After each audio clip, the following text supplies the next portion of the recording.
From the moment we met Jim Hopper in Stranger Things, he felt like a man haunted by something. He's got the badge, sure, but his eyes tell you he's been through hell, a dad who lost it all and can't forgive himself. His story isn't just about the monsters or the Russians, it's about a guy dealing with grief, anger, and self-doubt, trying to find out if he's still worthy of love. Through his bond with Eleven, Hopper's story shifts into something deeply human. He's awkward with his feelings, protective to a fault, and gets angry easily, but underneath it all, he's a broken dad learning to love again. Hopper shows us that the toughest battles aren't always with monsters, but against the walls we build around ourselves. The death of Hopper's daughter, Sarah, is the haunting core of his story, the moment that shattered everything he once believed in. Losing his little girl to cancer didn't just take away his family, it ripped away his purpose, leaving him a shell of a man barely holding himself together. His marriage fell apart, and with his wife gone, he was just swallowed up by grief. When we see him in Stranger Things, he's built a life of quiet self-destruction, drinking, smoking all the time, and hiding behind sarcasm as the police chief. To the outside world, he's a man with power and presence, but just beneath the surface is someone broken, isolated, and hurting so much that he's built up walls. That's where his story starts, and when the show quietly plants the question, can someone this lost ever find love again? When we first meet Hopper in Hawkins, he's just kind of existing. He's stuck in a rut, doing the same stuff every day, paperwork, coffee, and those pointless patrols that make him feel like he's doing something, but he's really just going through the motions. He's not really living. Then 11 shows up, and everything changes. At first, he sees her as a pain in the butt, a secret he has to hide from the government and keep safe from the upside down. She is, in his eyes, another problem to manage, another threat in Hawkins. But, deep down, something else is happening, something he doesn't even realize, a second chance. By taking care of her, teaching her how to stay safe, Hopper starts to remember the part of himself he thought was gone forever, the dad who still has love to give, even if he doesn't know how to show it yet. But as time goes on, what starts as just protecting her turns into something much deeper.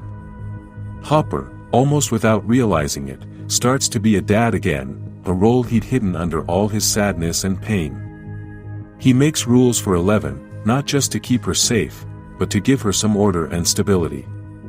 He cooks for her, hangs out with her in the evenings, and slowly turns his lonely cabin into a home. It's imperfect, often messy, and sometimes strained by his own clumsy attempts at parenting, but it's real. By season 3, this is who he is, Hopper the protector and Hopper the parent. On one hand, he's scared of losing her, so he tries to control her, like a man who knows what it's like to lose everything. On the other hand, he loves her and wants her to grow up, explore, and be independent, even if that scares him. This struggle, so real and human, is the heart of Hopper's story, the broken dad learning that love isn't just about keeping someone safe, but about letting them go on and live their own life. Hopper's complaints about 11 and Mike seem kind of harsh at first, it might even seem like he's just being a grumpy old man and maybe even a little out of touch. But if you look closer, it's actually way more complicated than that. He's basically a dad again, but with no manual, no help, and no clue what he's doing. His frustrations, his angry outbursts, and his awkward attempts at discipline are not coming from a bad place, they are coming from fear. Every sharp word, every slammed door, every tense conversation with 11 reflects the anxiety of a man terrified of opening his heart only to have it broken again.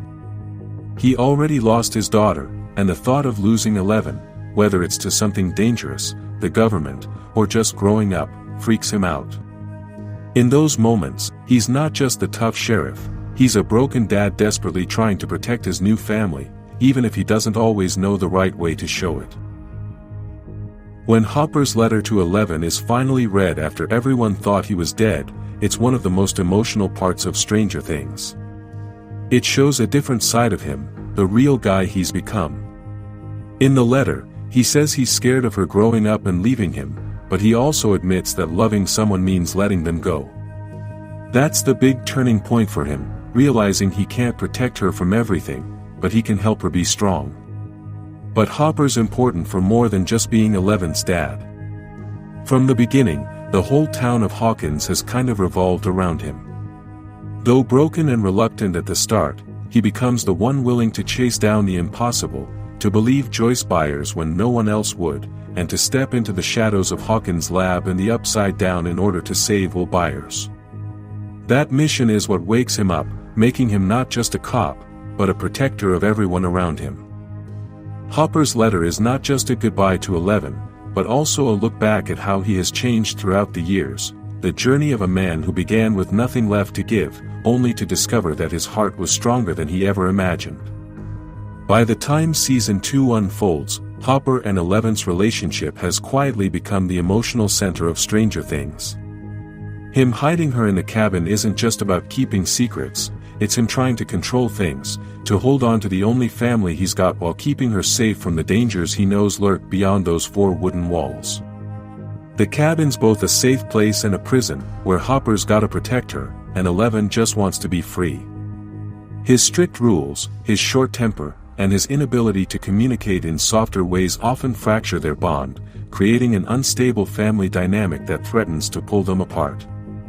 Yet beneath the shouting and the slammed doors is a man who loves too fiercely and fears too deeply, a father trying to parent without ever being taught how. When they make up and team up to close the gate, the payoff is as emotional as it is triumphant. It proves Hopper's the protector of Hawkins and, more importantly, 11's real dad, finally finding his place by looking out for her. Season 3 really puts Hopper through the ringer, showing us more sides of him than ever before. His clashes with Mike show just how ill-prepared he is to navigate teenage love as a parent, and his heated exchanges with Joyce show how tough it is for him to open up after all this time alone. He's a total mix, confident one minute, a softy the next. He acts tough to hide how lonely he is, but a little thing can knock him off balance. He gets mad when 11 doesn't listen, gets jealous when Joyce bails on their date, yet channels unshakable courage when children are in danger. It's all these things that make him so real. He's messed up, he blows up sometimes, but he'd do anything to protect the people he cares about. When he decided to step up at Starcourt, taking on those Russians and sacrificing himself, that was the big moment for him. But it's not just what he did that sticks with you, it's the letter. In it, he finally says all the stuff he couldn't before, how much he missed Sarah, how scared he was of losing 11, and how happy he was to be a dad again. That letter makes his sacrifice even more meaningful, showing that even in the worst of times, Hopper found his way back to family. Season 4 is all about Hopper's survival. It's a real test of how much a guy can take and still keep it together. He's stuck in a freezing Russian prison, and they take everything from him, his freedom, his pride, everything, but he finds ways to survive by using the same pain that almost broke him. Losing Sarah and all that grief becomes his strength, giving him the guts to face new horrors, like that Demogorgon fight. It changes him, making him deal with the pain and wonder if he even wants to live. But then he sees Joyce again, and it brings back warmth to a guy who was just trying to survive. Scarred but not shattered, Hopper returns to Hawkins with the quiet strength of someone who has walked through hell and come out the other side. Seeing 11 again at the end, well, that wasn't just a family thing, it's the whole story coming together. Hopper is not just the sad dad anymore, still bummed about what happened. Hopper's a guy who clawed his way back to love, and he's ready to be a dad again, something he thought he'd never do again. As Hopper's journey comes full circle, from a broken man drowning in grief to a father willing to sacrifice everything for love, what do you think his final chapter will look like in the last season of Stranger Things? Let me know in the comments. If you felt Hopper's heartbreak and heroism, give this video a like and subscribe to Strangers Freaks. You won't want to miss what's next.